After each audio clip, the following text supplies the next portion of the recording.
Hi, I'm Daniel Chan from UNSW Sydney. Welcome to another adventure in pure mathematics.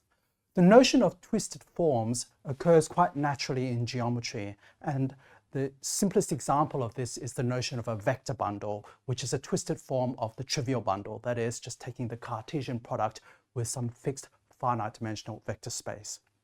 Now, it turns out that there's an algebraic counterpart of this, and part of the reason why Grothendieck introduced the notion of Grothendieck topologies was to put these two ideas in a common conceptual framework.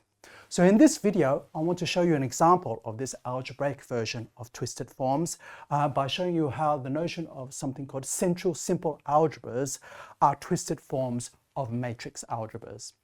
Okay, so to start, let's look at the notion of what a central simple algebra is. This is an algebra over some field, so let's fix our field to be F here. Okay, so what's the definition of a central simple F algebra? I'll abbreviate central simple to CS here. So we're going to look at an F algebra A, which is firstly finite dimensional over this F.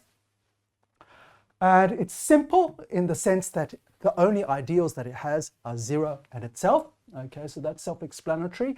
But what does central mean here? Certainly it means that F acts centrally, but in fact F is the whole of the center. So the center of A is equal to F. Okay, so let's look at a simple example of this, just in case you haven't seen this. So firstly, an example of this, maybe I should mention this before I move on to Hamilton's quaternions, is the matrix algebras. If you have n by n matrices over F, it turns out that the only two-sided ideals of this are either 0 or the whole matrix algebra. And if you work out what is the center of this, it's of course just going to be the field F. Okay.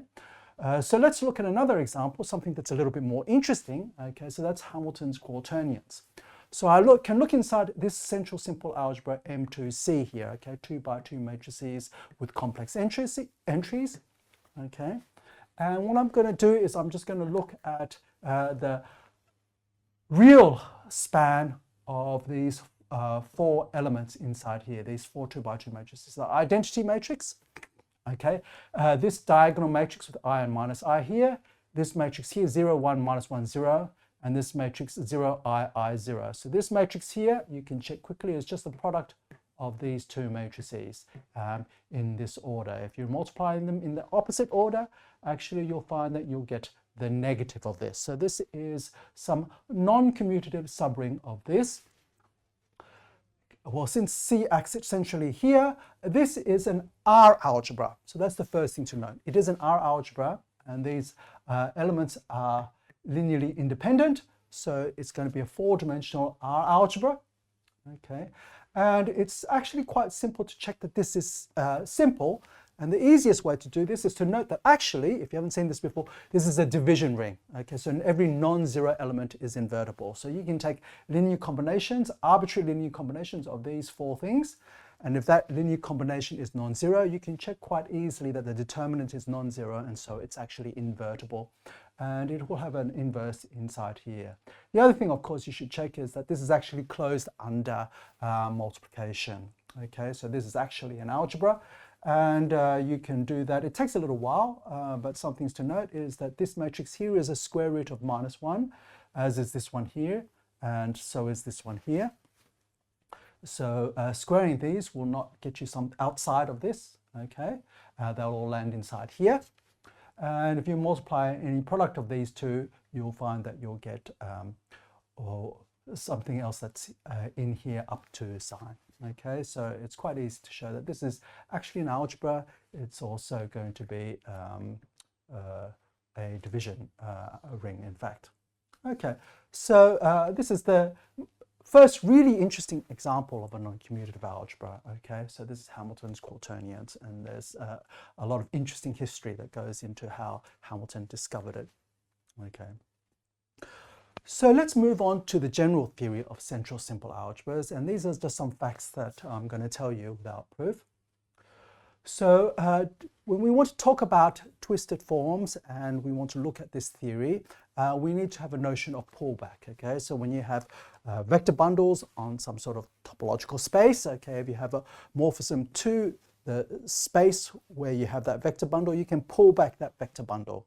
Okay, so we need a notion of pulling back here too, and this proposition gives us that notion. Okay, so suppose you have a central simple F algebra A, and now the types of things you want to pull back are going to be a field extension. So you have a field extension K over F. Then what you can do to get a K algebra is you can change scalars by taking the tensor product K tensor over FA. That's going to be certainly a K algebra, and the dimension of this K algebra over K is the same as the dimension of the F algebra A, so it's still finite dimensional.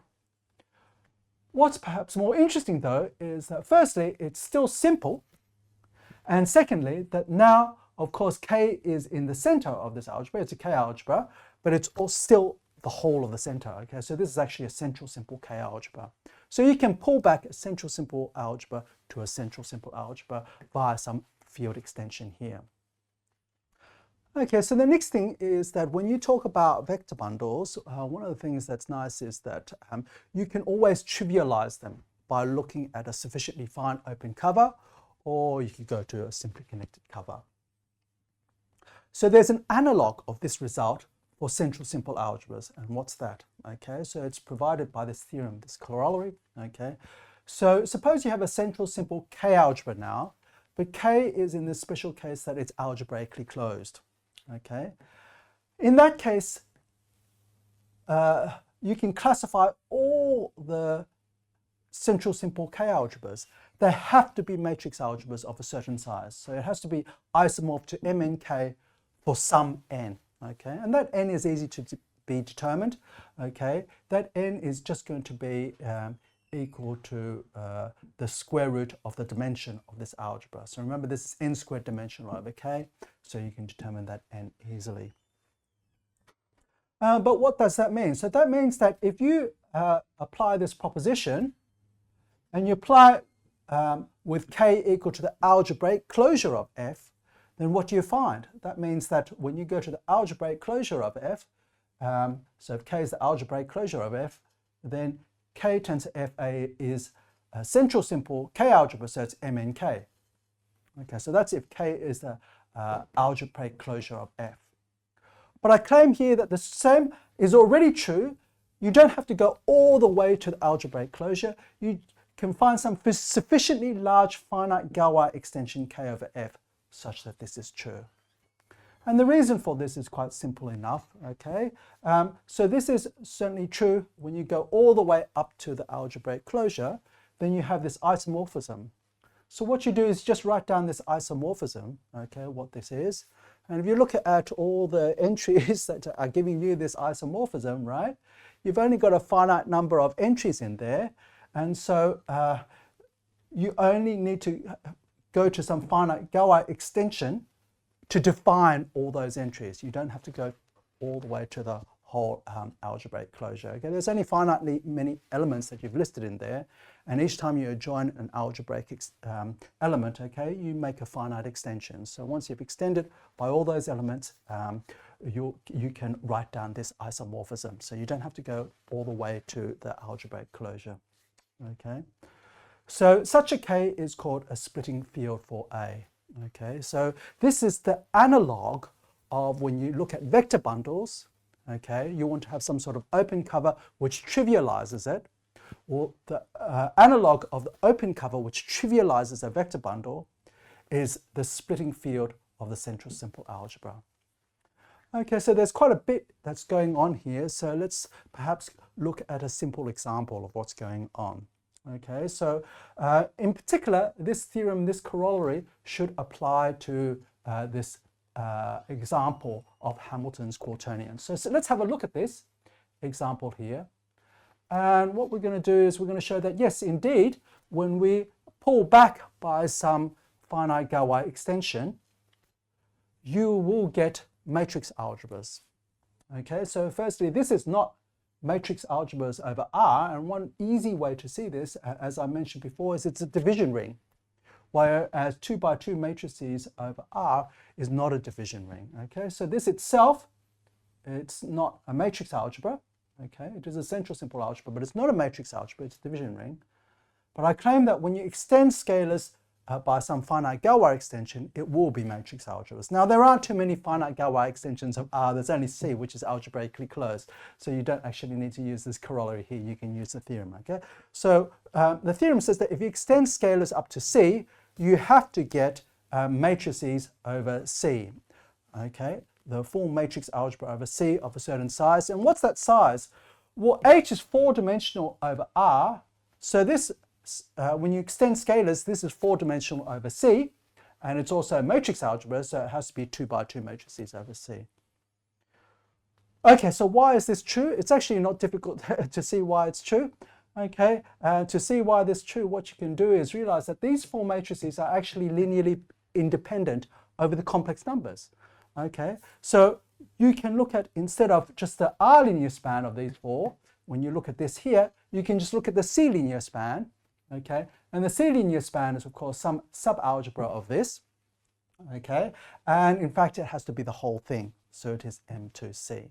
So that's an example of this theorem in action and how we're going to use it. Okay, so in this sense we want to think of this C over R as a cover which trivializes this algebra of Hamilton's quaternions. Okay, so let's look at the upshot of this. I want to try to show you how you can view this really the same way as we look at this study of vector bundles via transition functions. Okay, so firstly, the upshot of this example in this theory is that you should think of the central simple F algebra A as a twisted form of matrix algebras, M and F, for some n. Okay, and that n is completely determined by this, the dimension of this over F. Okay, so firstly, in fact, from what we've done here, we can always see that since you can always split this, okay, and once it's split, you see that the dimension has to be the dimension of some full matrix algebras. That's always a square. So it turns out that the dimension of any central simple algebra over the center is always a square. Okay. So that's something you can determine. So we should think of this as a twisted form of the matrix algebras. The matrix algebras are things that hopefully you find are fairly simple to understand, but this thing here is perhaps a little bit more complicated. Okay, so this is the same situation with vector bundles. In general, vector bundles can be quite complicated to understand, but the trivial bundle, where you just take the Cartesian product with a fixed vector space, okay, that's easy to understand. Okay, and what we want to say is that this is an example of a twisted form in the sense that, well, if we pull back this F by some sufficiently large finite Galois cover, or even all the way up to the algebraic closure of F, okay, they become isomorphic. Okay, that's the same is true with a vector bundle and the trivial bundle. If you pull them back to a sufficiently fine open cover, okay, you'll trivialize them both so that they're isomorphic. Okay, so the other thing that's of course very interesting is that, well, this also suggests that perhaps the rest of the theory about vector bundles can carry over to this setting as well. Okay, so how do you study twisted forms in the vector bundle setting? Well, what you do is you take the trivial bundle once it's been trivialized, okay, and then you glue it together using transition functions. Okay, let's see how that might work out in this case here. Okay, and the way I'll try to do this is just directly, okay, from the algebra point of view. Okay, so firstly, we're going to start with our central simple algebra A, and we know there exists some finite Galois splitting field K over F. Okay, so let's suppose that that's a finite Galois splitting field, so that K tensor over Fa is isomorphic to Mn over K. So that's the first part. Okay, so now what we want to do is we want to say that, okay, this is like our trivialization, okay, our Mnk here, so this is something that's easy that we have. And the question is, how do we recover A? Before it was, how do you cover a vector bundle? By gluing together bits of a trivial bundle. Here we're going to try to go to the form. It's a form of Mnk. How do we recover the original A? And well, it's quite simple. Basically, we want to get rid of this K and get back down to A, right? So the way we'll do that is we're going to use Galois theory. So this is one of the uses of Galois theory in research, okay? So let's look at G, the Galois group of K over F. And the point is that the Galois group acts on this K here, and you can let it act trivially on this A because it acts trivially on F, and so it acts on this via algebra automorphisms. What algebra automorphisms, or more precisely ring automorphisms, which, well, of course they'll move K around, so they're not K algebra automorphisms, but they will fix F because G fixes F. Right? That's part of the definition of the Galois group. So it fixes F, so as F algebra automorphisms. So since G acts as F algebra automorphisms of here, so you can think of this also as an F algebra, it also acts as F algebra automorphisms on this MNK. Okay, so you've got Galois action on this MNK. And what else do you know about this? Well, you know how this Galois action acts on K times 1. It's just the usual Galois action of K. Okay, so, and that K, how does it sit inside MNK? Well, it's just the scalar matrices. So it restricts to the usual Galois action on K inside M and K, where K, of course, is just this scalar matrices here. Okay, so my claim is that actually now that's all we need to recover A. Okay, so just this extra Galois action. Okay, so given this Galois action, what is A equal to? We just look at this M and K, and if you look at what is fixed by G, you'll get back A. And the reason why that's true is that you look here, okay? You look at all the elements which are fixed by G. Okay, so if you look at the elements of K which are fixed by G, you just get F. And it turns out that if you look at all the elements of K tensor over FA that's fixed by G, you just get F tensor over FA, which of course is just A itself. And hence you recover the original central simple algebra. Okay, so that's basically how the notion of transition functions to construct vector bundles can be transferred to how to construct central simple algebras starting from the trivialized version, which is the matrix algebra. Okay, so let's see this in action in an actual example. So here we have Hamilton's quaternions, and I claim that there is some Galois action on the trivialized version. So if you go all the way up to M2C, you can actually reconstruct this central simple algebra. And all you need is the correct Galois action here, okay, on this M2C. So what's the Galois action? So let me show you how this works. So this is really pretty, okay? So firstly, I'm going to just pick a matrix inside M2C. It's going to be 0, 1, minus 1, 0. So it's actually just this matrix here. Okay, this matrix here. And then what I'm going to do is I need my Galois action on this M2C. Okay, so the Galois group of C over R. So firstly, what's that? G equals the Galois group of C over R is just the identity and conjugation, and I'll let sigma denote the conjugation here. So I just need to know how does sigma act, because the one has to act identically. So how does the sigma act? Well, I'm going to come up with some map from M2C to M2C. And what is that? Okay, the map from M2C to M2C is going to be, that's going to give me my conjugation action, okay? Is firstly, I take that 2 by 2 matrix and I just conjugate all the entries, okay? And then after conjugating all the entries, I'm going to just conjugate that 2 by 2 matrix by this matrix T here. So I get X gets into T, X bar, T inverse. Now note that conjugating all the entries inside here is a ring isomorphism. Okay, it's not a C algebra isomorphism because it doesn't fix C. Okay, but it does fix all of R, so it is an R algebra isomorphism. Conjugating by T is a C algebra isomorphism. So when you compose those two to look at this action here, what you'll get is an R algebra isomorphism. And this R algebra isomorphism has a special effect that what does it do on the scalars? Okay, so the scalar matrices here, well, if you take a scalar matrix, you just conjugate that the entries of that scalar matrix, and then of course if you conjugate by this, it doesn't do anything. Okay, so it's just a conjugation action. Now I claim that if you let sigma go to this theta, you do actually get a Galois action. So why is that? So I just had to check that theta squared is the identity. And the reason why that is true is, firstly, these two processes of conjugation and conjugating by t, they commute. And the point is that t squared, if you square this matrix, you'll actually get just -1, -1 on the diagonal. Okay? And then conjugating by -1, since it's a scalar, doesn't do anything. So if you conjugate twice, you get back the identity. If you conjugate by t twice, you end up conjugating by -1, which is also the identity. And since these processes commute, that means that theta squared is the identity. So we have this Galois action. And so lo and behold, if you let